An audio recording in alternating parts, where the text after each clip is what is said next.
देखिए, जहाँ तक हमारी राष्ट्रभाषाओं की बात है और हिंदी को लेकर बार बार विवाद होते हैं, चर्चा होती हैं, और अन्य सारी जो ऑफिशियल लैंग्वेजेस हैं उसको लेकर बातचीत होती है।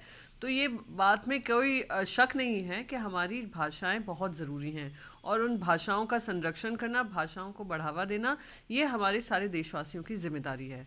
सत्य ये भी है कि आज दुनिया में अगर इंडियन सीईओज, चेयरमैन और इम्पोर्टेंट पोजीशंस पे जो लोग बैठे हैं, उन्होंने इंग्लिश मीडियम स्कूल्स में ही एजुकेशन प्राप्त कर कर आज उन्होंने बड़े बड़े ओहदे पे पहुँचे हैं। English is a global language, link language जिसको कहा जाता है। आज अगर आप साउथ इंडिया में जाएंगे, नॉर्थ इंडिया से अगर उनको संवाद करना पड़ेगा, या तो एक को तमिल जानना होगा, तेलुगु जानना होगा, या मलयालम जानना होगा, और दूसरी तरफ हिंदी में भाषा का इस्तेमाल होता है, तो एक लिंक लैंग्वेज बनती है। और ये डिस्कशन हुआ था कॉन्स्टिट्यूंट असेंबली में भी।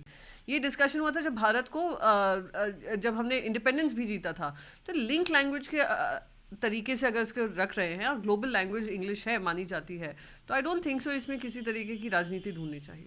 दूसरा सवाल मैम ये है कि कांग्रेस पार्टी की तरफ से जो बताया कि कांग्रेस पार्टी का एक लंबा इतिहास है सेक्रीफाइस का देश के लिए।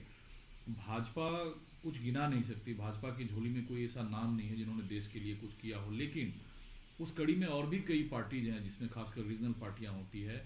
तो क्या ये बयान कांग्रेस के नेता के हिसाब से कांग्रेस के लिए ठीक है?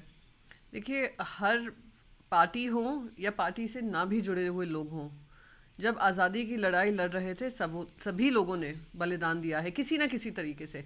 आर्थिक तरीके से, शारीरिक तरीके से, या अपना समय देकर सभी ने, हमारे स्वतंत्रता सेनानियों ने काम किया है।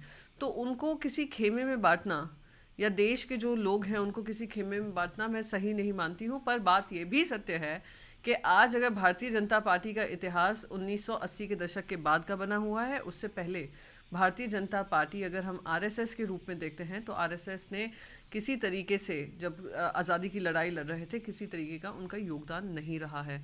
आरएसएस की बात कर लें या बाकी जो हिंदू महासभा थी उस समय पर, वो लोग अपनी अपनी राजनीति में लगे हुए थे। तो उनके उस समय पॉलिटिकल विचार क्या थे, उसमें ये नहीं कह सकते हैं कि उनकी भी मंशा स्वतंत्रता की तरफ नहीं थी।